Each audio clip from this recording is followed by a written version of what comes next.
Mr. Morris, good to have you here, sir. Actually, it's good to be back, although I've not been before Your Honor.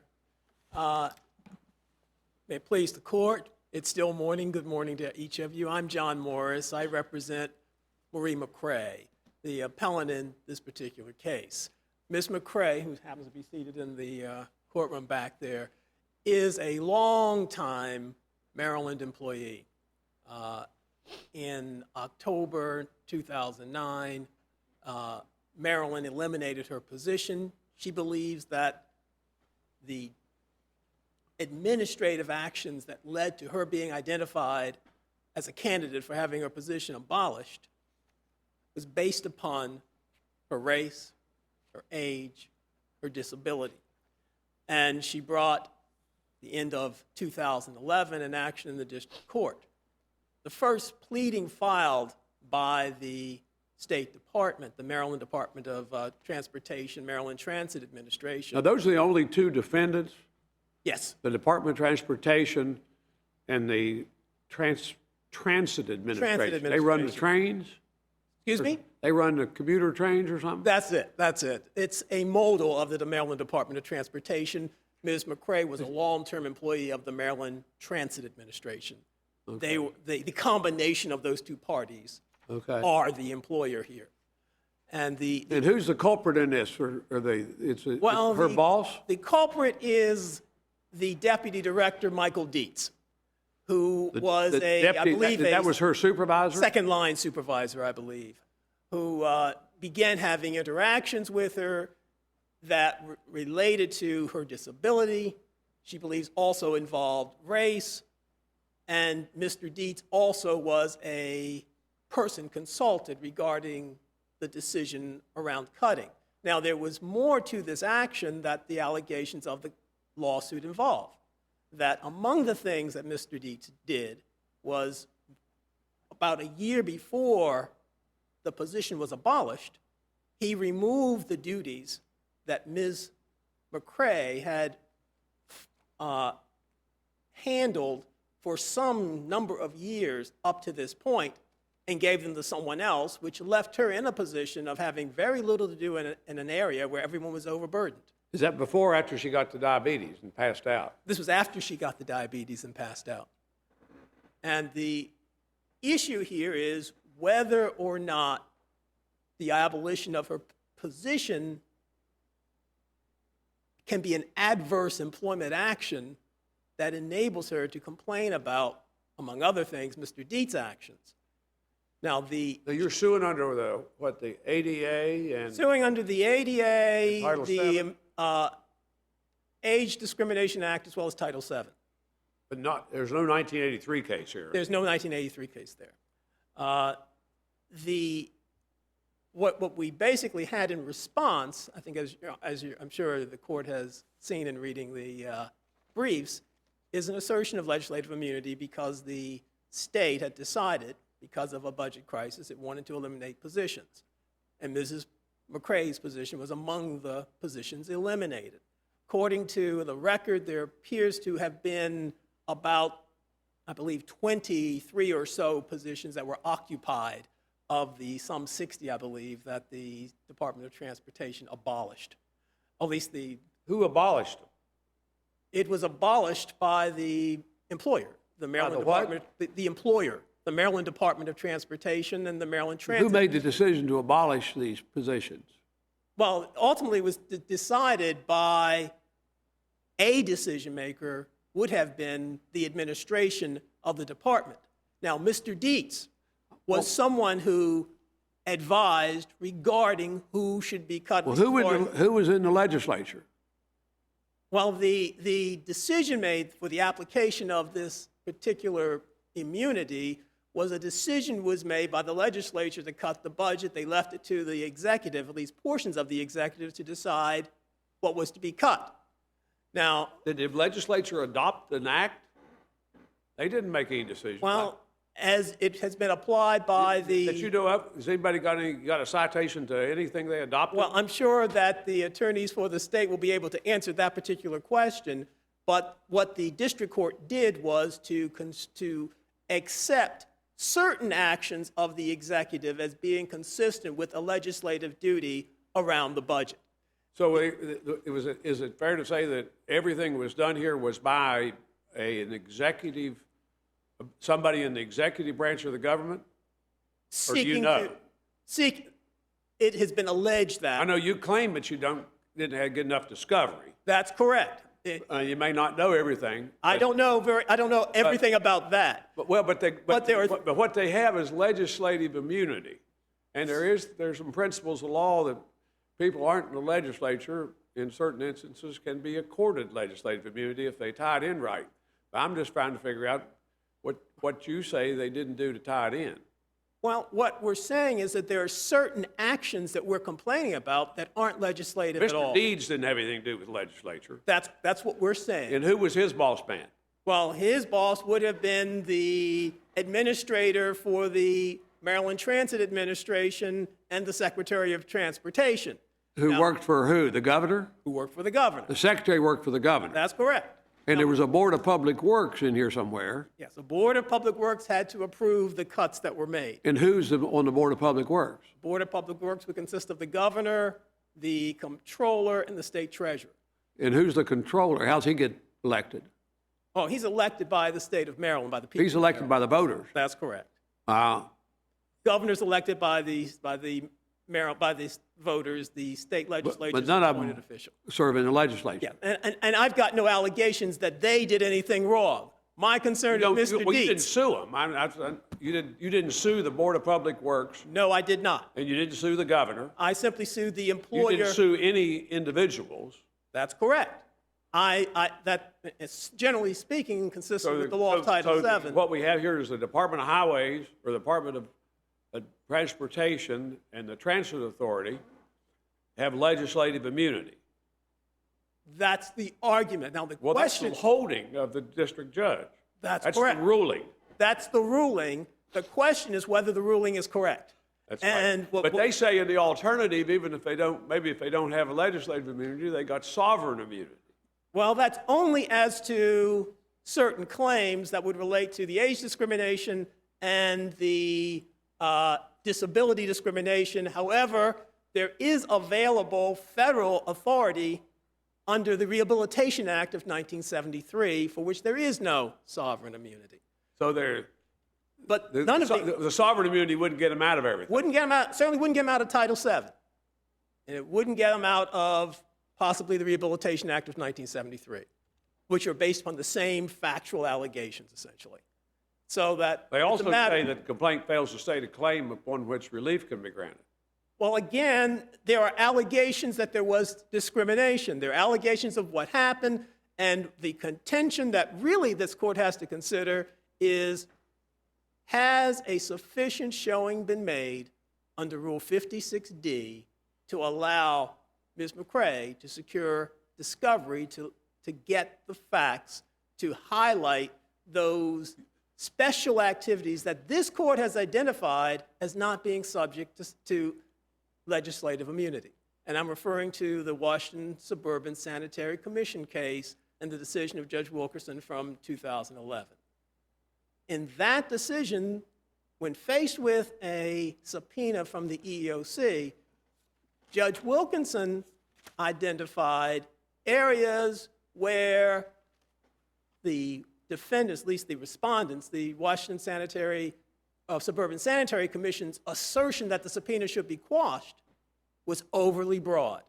And what he specifically went to were two areas. One, activities before the formulation of the particular action that the Washington Suburban Sanitary Commission contended was subject to legislative immunity, and hiring afterwards.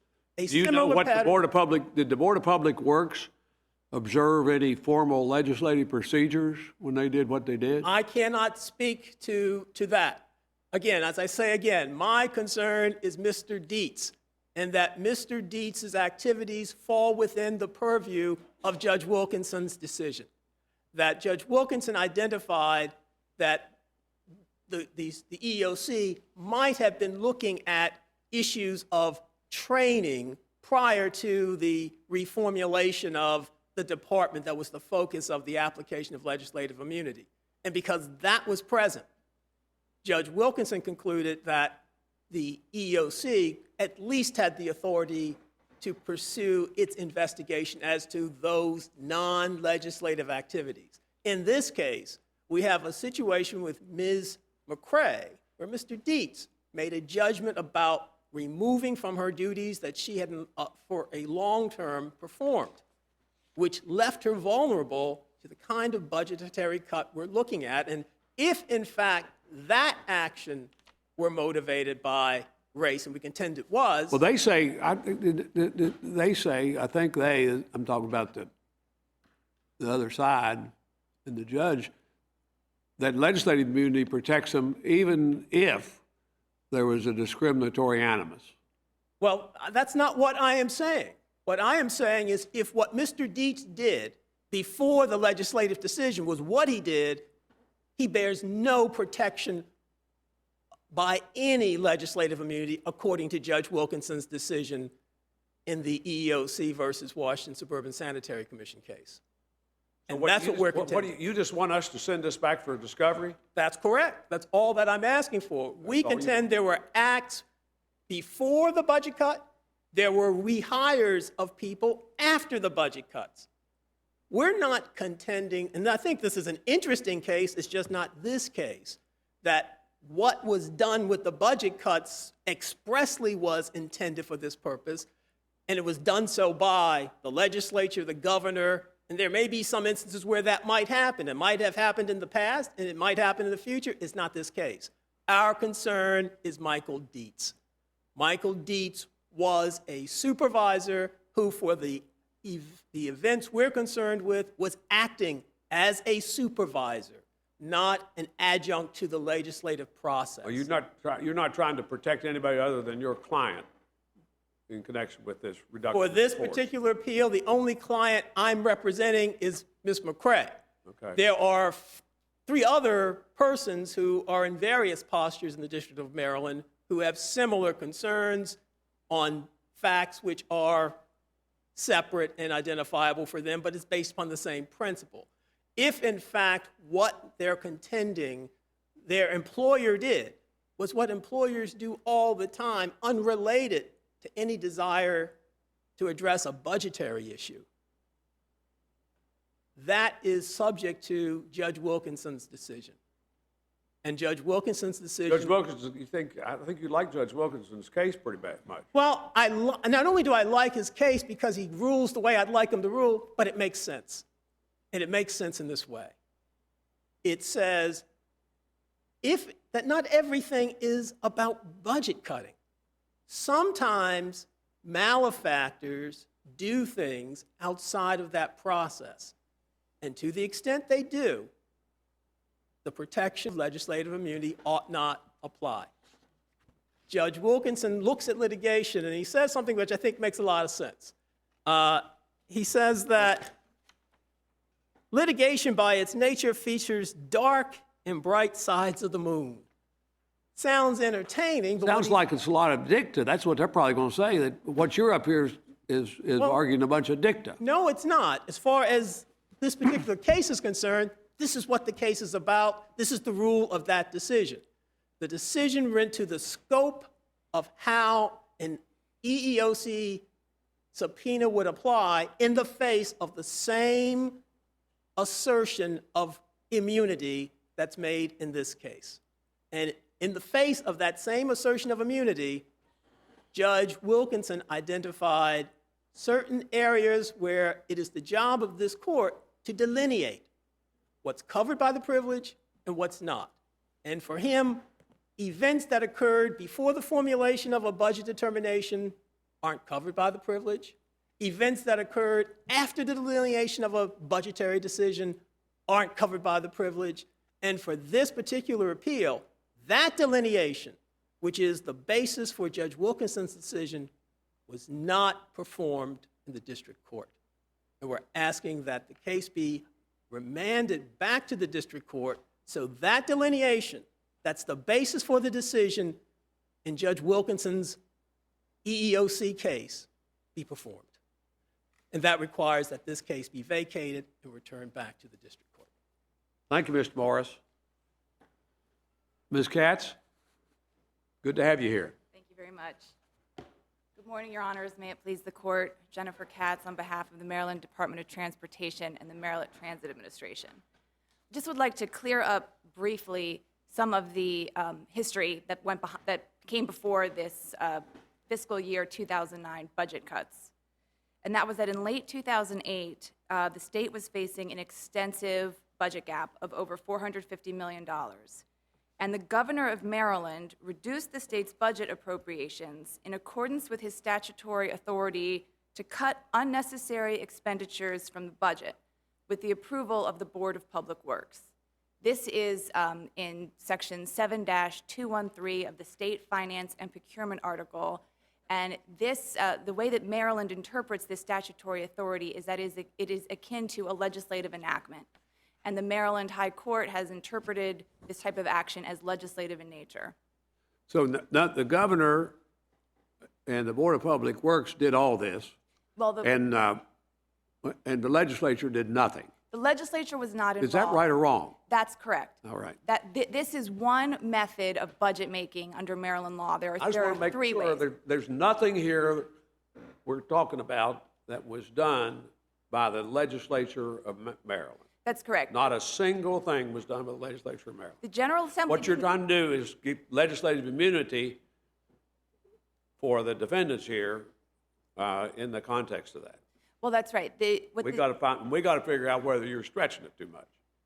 I understand, Your Honor. The General Assembly gave the governor, along with the approval of the budget Board of Public Works, the authority to reduce the budget, to cut unnecessary budget expenditures in between fiscal years, to give the state more flexibility in budget making.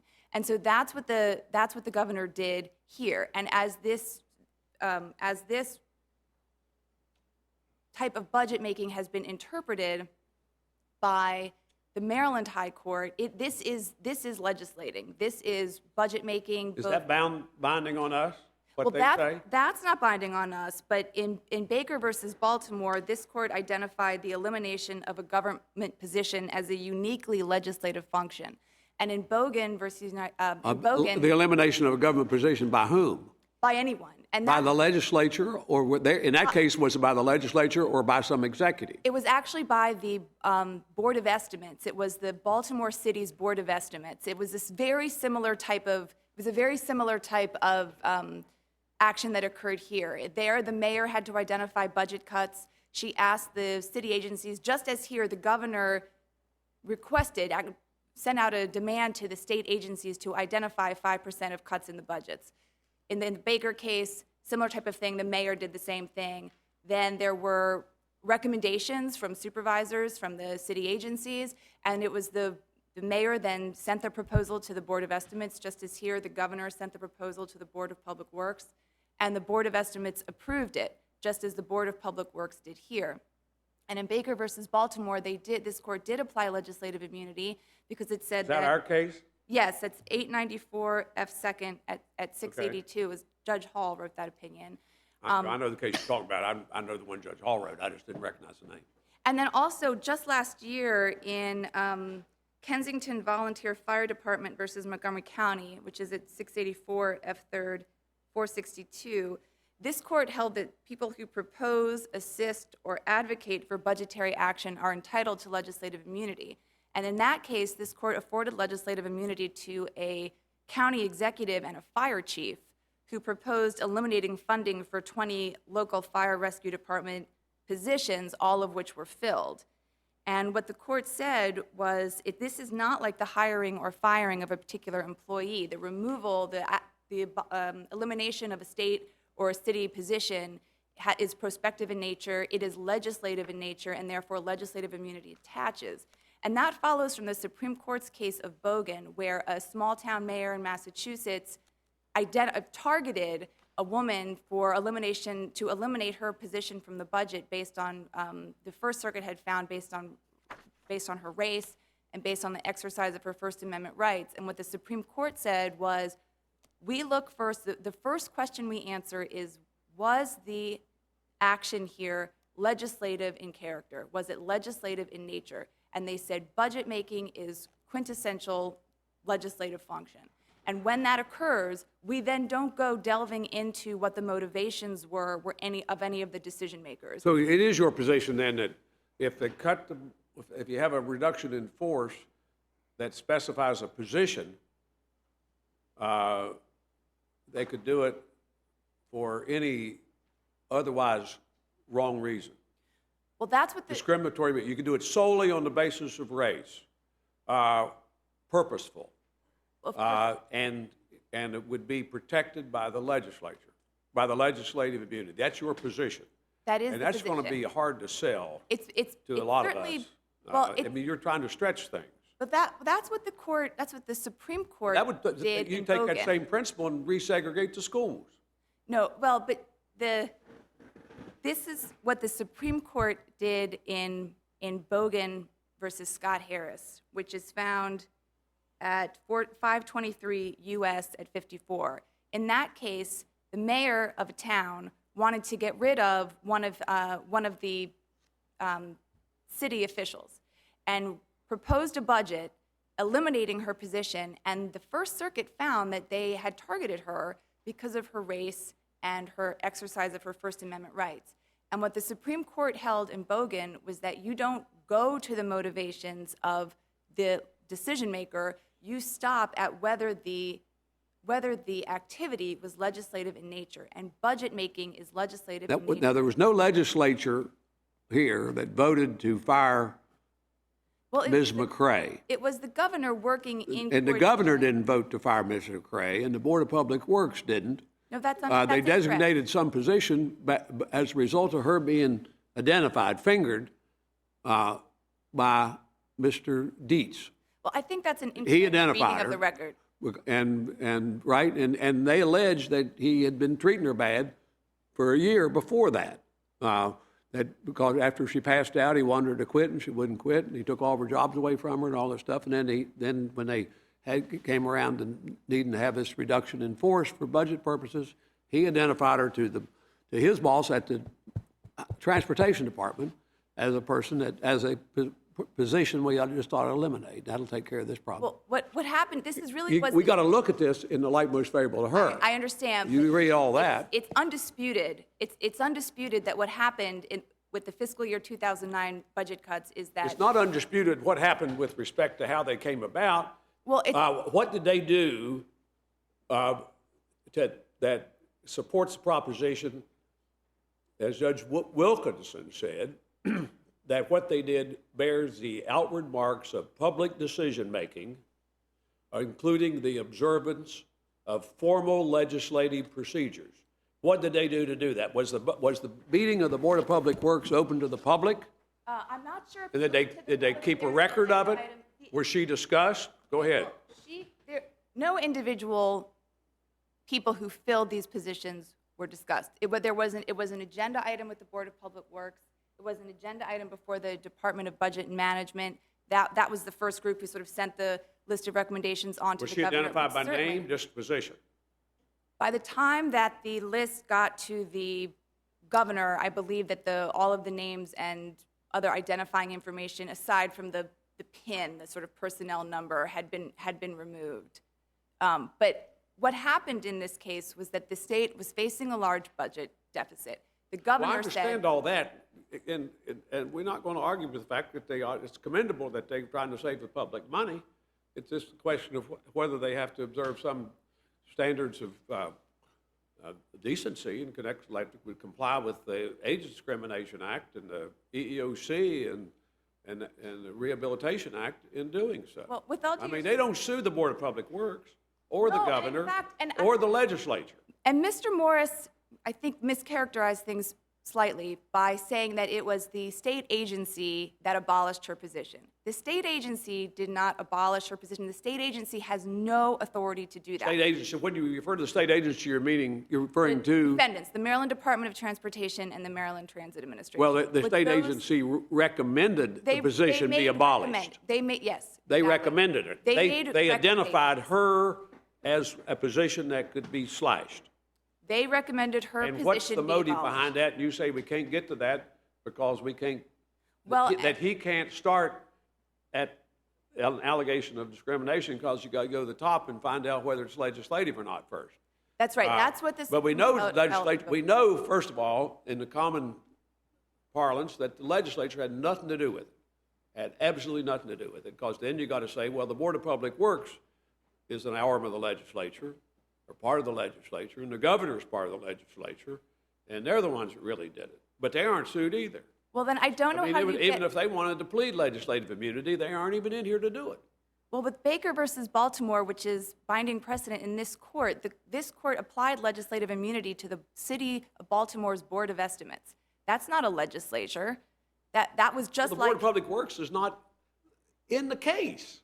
Well, exactly, They're the Your ones Honor. that- She knows. That would be one. That's what's comparable to your Baltimore they outfit. know they can't is the Board of sue. Public Works, and there you had the Baltimore outfit in the case. Here, the Board of Public Works is not in the case.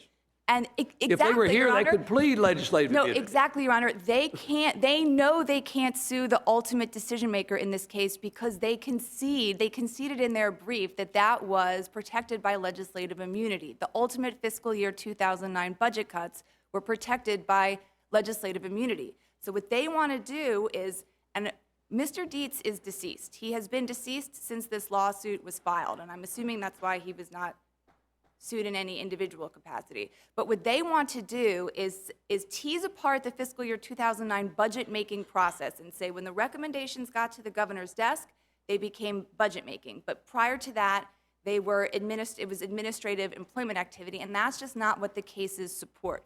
The cases support that anyone who plays, Bogan says, any person who plays an integral role in the budget-making process, here by making their recommendations only at the behest of the governor. The governor asks the state agencies to identify for elimination up to 5% of the budgets. So here, the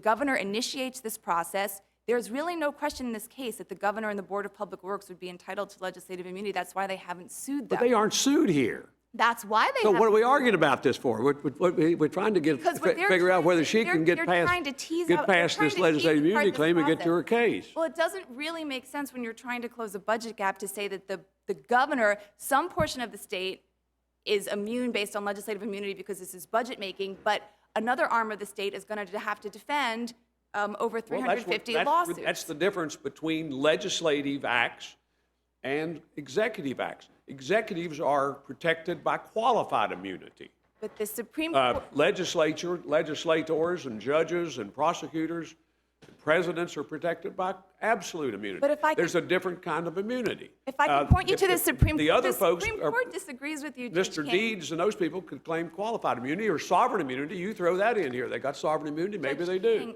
the But Supreme Court... nobody ever got to that. Respectfully, Judge King, the Supreme Court disagrees with you. The Supreme Court has applied legislative immunity in the context where only people from the executive branch have been sued, based purely for their role that they played in a budget process. The budget-making That doesn't mean process... it applies here. That doesn't mean it applies here. We have to look at the facts. You all, the district court, simply state that the governor and the Board of Public Works observed formal legislative procedures. Where does that show up in this record? And as to those things, you have to look at it in the light most favorable to her. That's and that their true. budget cuts generally bore the outward marks of public decision-making, generally bore. You have to look at that in light most favorable to her, whether it did that or not. I mean, legislative immunity is not something to be played around with. It needs to be strictly applied and limited to the situations. Absolute immunity, any of these immunities need to be looked at carefully. We don't go around willy-nilly giving people immunity. I agree, Your Honor. And if you Or agencies immunity. That's what you're asking for here, for people that run the trains. Well, if you look at And you're saying they can't get discovery on the allegations of racial discrimination. That's right, because you don't look into the motivations. But in any event, Judge King, if you look at the numbers, that were reduced just by the Maryland Department of Transportation, there were 12 males. The positions were filled by 12 men Well, you're giving us and 8 women. statistics. You're giving me statistics. We're not talking about. We're talking about this lady. He said he's dealing with this one person. One person. We're talking about her, not whether the statistically there was an impact that was greater on African Americans or Caucasians or anything like that, what the statistics were. I'm not sure We're what talking about this discovery one they would person. want. Is she Mr. entitled to bring her case and pursue it at least through the discovery process to see whether she can make a case? Had she been terminated, had she been fired from her job, had she suffered some other adverse employment action that... Well, she has been fired from her job. You can has call been it something fired. else, but she's been fired from her job. The courts do call it something else. The courts have made a distinction between the firing or hiring of an employee and the elimination of a position from the state budget that person happened to fill. There is a distinction in the case law, and the reason that distinction is important is because when the governor goes about setting the budget, he has to be able to, or she has to be able to rely on the people in the agencies who are closest, who are on the ground, who understand what cuts would have the least impact on public services. And the governor has to be able to rely on that information, as the district court stated here, free from worry that these people would be subject to the burdens of litigation. The governor needs to be able to rely on people within his administration. Sure he does. And a lot of governors have made arguments over the years that they're entitled to absolute immunity, but they're not. They're entitled to qualified immunity. Unless they're and governors once in a while get pulled in through legislative immunity. If they got a legislative act, you say we're bound by the Maryland law that is legislative. No, I'm saying you're bound by this court's precedent and the Supreme Court precedent, which has said that when an executive engages in budget making, which is legislative in character and legislative in function. But the governor's not sued here. The governor's not sued. He's not accused of firing her. As the district court stated, she's trying a backdoor around legislative immunity. This would create a perverse incentive for the governor and the Board of Public Works to not rely on the agencies, to just say, we're just going to go through and pick at random positions to eliminate, because if we rely on people within the agencies, then the agencies are going to be sued every time. And the O'Malley-Brown administration in Maryland has eliminated 350 filled positions from the budget because of the economic downturn. So that would expose the state to over countless lawsuits, endless litigation that an arm of the state would have to defend. In this case, the Maryland Department of Transportation. You want us to rubber stamp a proposition that they can do that, taking into account age, get rid of the old people, race, get rid of the ones that have the wrong race, other prohibited factors in connection with this, that's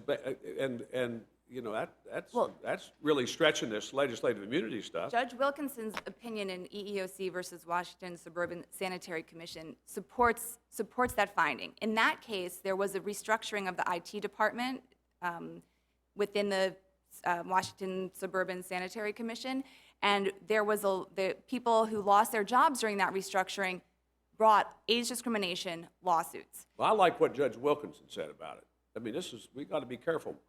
Well, what Judge Wilkinson said was, you have to prove that you observed all these legislative procedures, and there was an outward marks of public decision making, and that you did it right, and you did it summarily by a bunch of affidavits. You wouldn't even give depositions.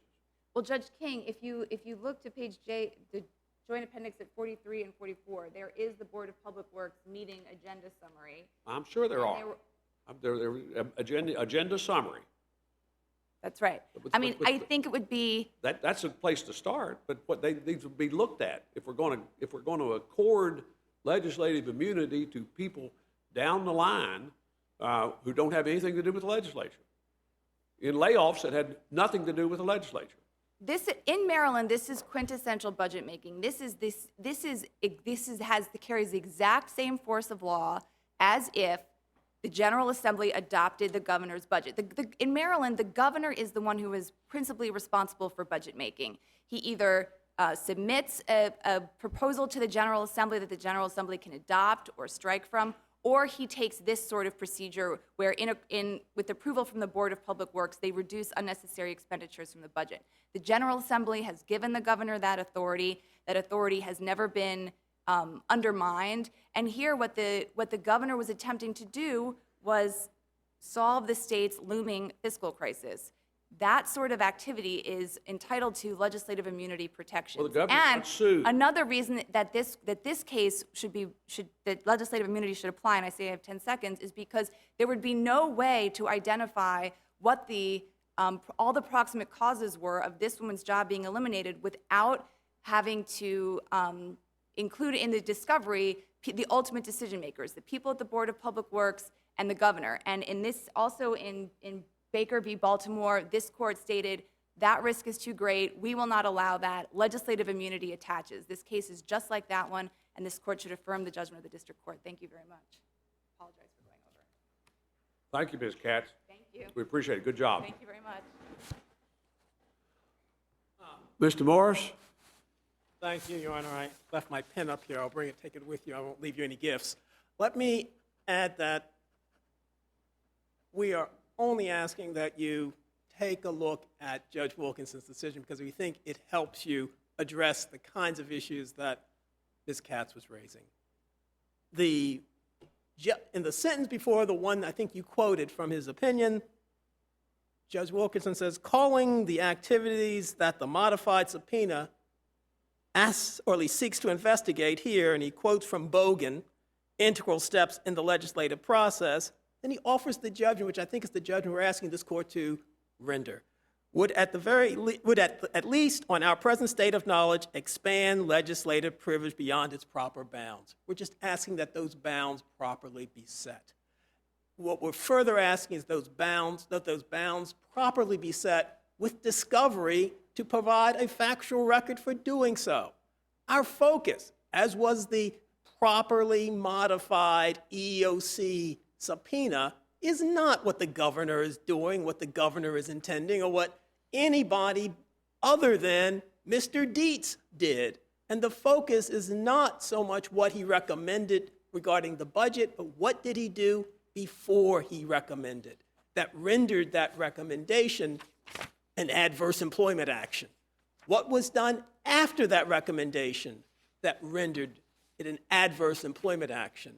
Not addressing motivation, it's addressing the full context of the events. But in your case, the EEOC declined to say that there had been any discriminatory conduct, yet they gave her a right to sue, but they found no discrimination. Well, the basis for at least the Title VII administrative process is that we're not looking for the EEOC to render that. The focus of the EEOC investigation is to provide an opportunity for conciliation if it's at all possible. That's the point of the investigation. The investigation has no evidentiary basis in the litigation at all. The investigation itself doesn't get the benefit of civil discovery. Indeed, I think if you look at the record, there's the assertion that the agency was giving what it wanted to give to the EEOC. What we're looking for is an opportunity where the agency is in a position where it gives what at least an adversarial process would determine is relevant for the court to make a fair, just, and using the word that's used by Judge Wilkinson, proper determination here. We've not yet had that opportunity because what we've had are facts that have been pre-selected, cooked, and offered by the employer for the employer's benefit to support the employer's argument. What Judge Wilkinson's decision allows is that there may be, even given everything that Ms. Katz said, areas of activity that aren't covered by the immunity. And we just like a fair opportunity to explore those areas that this court has determined are fair game for inquiry for the EEOC, and by implication, fair game for litigation by an aggrieved party. Thank you. Thank you, Mr. Morris. We'll come down and Greek counsel and then